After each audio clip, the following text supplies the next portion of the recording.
Hey friends, I'm about to start a brand new quilt project and I want you to come along for the fun. My AccuQuilt cube has been gathering dust and my scraps have been piling up, so I want to put them both to good use.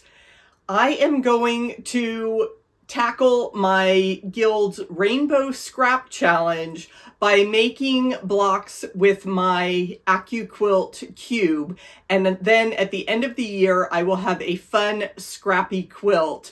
And using my cutting die means that the cutting process will go quickly so I can have more fun sewing. Let's get started. Each month, my guild is going to draw a color, and I am going to use a roll of the die to tell me which block to make. AccuQuilt sends the Mix and Match Blocks book from Quilt in a Day, Eleanor Burns, along with your purchase of the cube. So it makes it really handy. There's tons of different blocks in this book. And I'm just going to use a roll of the die to figure out which die I'm going to use and which block I will end up with. Now, my guild draws a color each month. And for the first month of the challenge, we are going to be using blue fabric. So I'm going to roll the die and we'll have a choice of blocks 1 through 6 for this first month. And we have number 5. So let me open up my book and find out. Let's see, block instructions start on page 20. So here we have 1, 2, 3, 4, and block 5 is depression. It is a square in a square kind of block. So I am going to follow the instructions to cut out those pieces with my cube. So I chose a light, medium, and dark fabric from my blues to make the depression block. And when you start with AccuQuilt, you need to cut oversized pieces and then lay them on the die. So that's what I am doing now. Working with AccuQuilt is not very efficient for just one block. Obviously, you want economies of scale. If like I want to go through my stash and just make huge piles of half square triangles and things. But for this project, I am just cutting my oversized pieces here from each of the colors they tell me in my pattern book. And then we'll make the pieces for one block and get that sewn together. And we'll see how this goes each month. Okay, here we go with the whole setup. I've got my die number 5 that cuts the 2 half square triangles, and the block is going to have the dark and the light, so you can go ahead and pair those fabrics together, right sides together, and then it says fold them in half, and we can get all our layers there just like that. So I put my mat on top, get it ready to go there, and run it through, get the static off, not very well. And like I said, I have my half square triangle pairs there ready to sew, and that is just so quick and convenient. There's my scraps that'll go in the scrap pile, and my other 2. So I've got all 4 sets just as quick as that. Now we also need some additional triangles of our darks. So they gave us this cut and told us to fold it in half.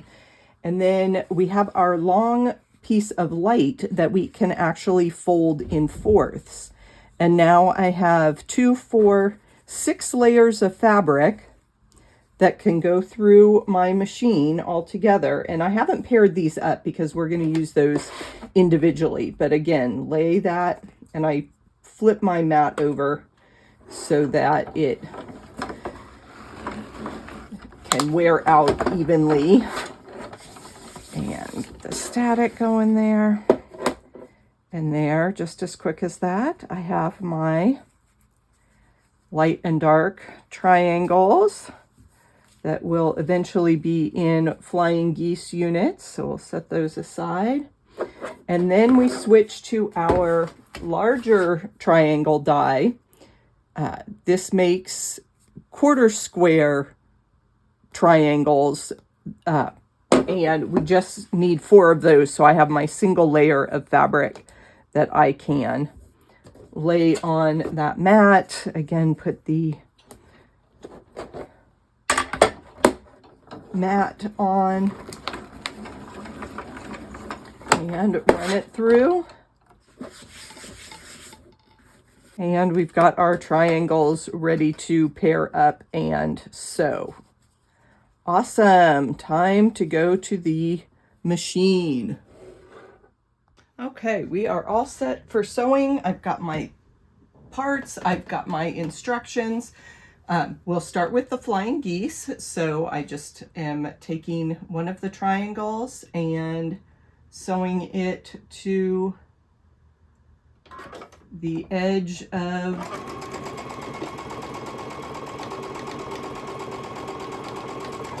my goose fabric. And we've got 4 of these, so we'll just chain piece these right along.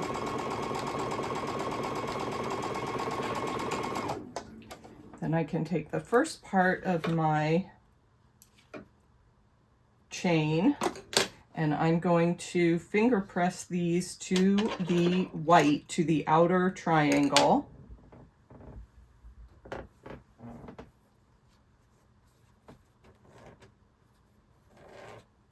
And then I can turn it and add the other triangle. And with the AccuQuilt, it snips the dog ears of your triangle, so everything lines up and matches beautifully.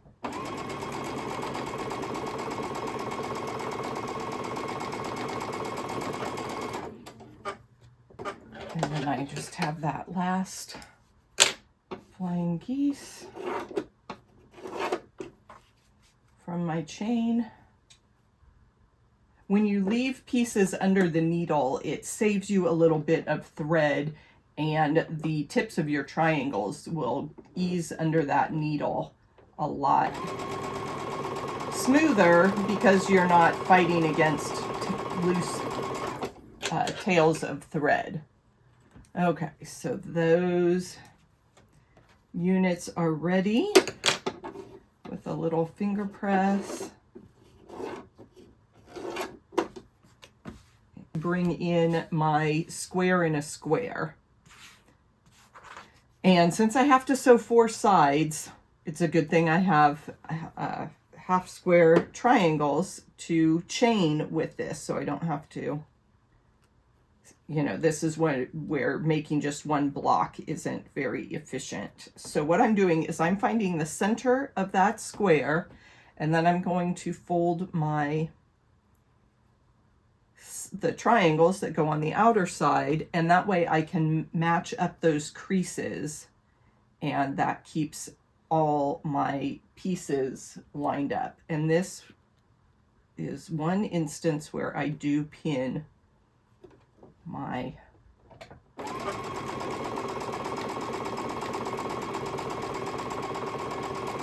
pieces so they all stay together. And then we cut these as pairs so they were already lined up, light and dark. And I'm just going to do 1 half square triangle, and then I'll come back and get the next side of my square in a square.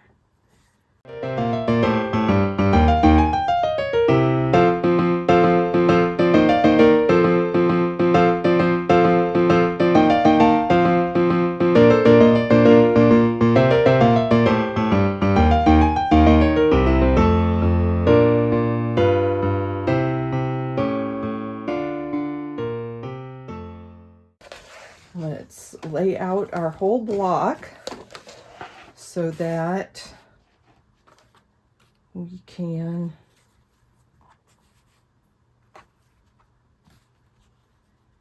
and then these go. Ooh, that's going to be very nice. And now I can sew this together as a 9-patch, 3 rows. And we are ready to finish that up. I pressed that so that the seams will nest.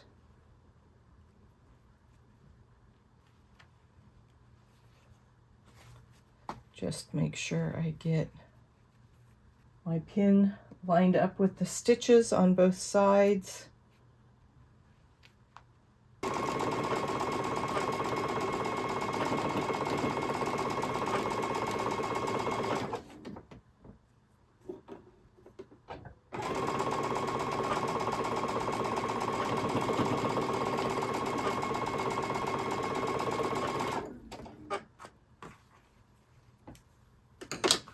And as quick as that, we have the depression block sewn for the Rainbow Scrap Challenge.